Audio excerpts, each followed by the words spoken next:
দায়িত্ব পেয়েছে ছাত্র জনতার হাত থেকে, দেশের মানুষের হাত থেকে, তাদেরকে তো একটু সময় দেবেন নাকি?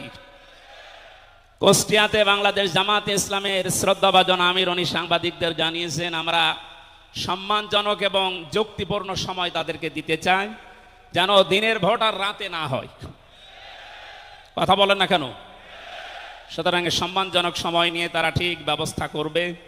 যারা খুব তাড়াতাড়ি করছেন, 10 মাস 10 দিন সময় দেবেন না, এমনিতেই বেবি উনি কি ফ্লাক্সি লোড করে নিয়ে আসবে বাড়ি থেকে।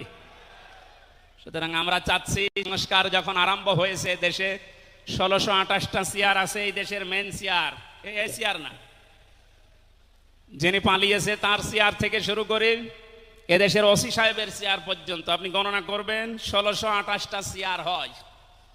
আমরা চাই খুব তাড়াতাড়ি যারা দায়িত্বে আছেন এই 1628টা চেয়ার যেন খুব তাড়াতাড়ি পরিবর্তন করা হয়।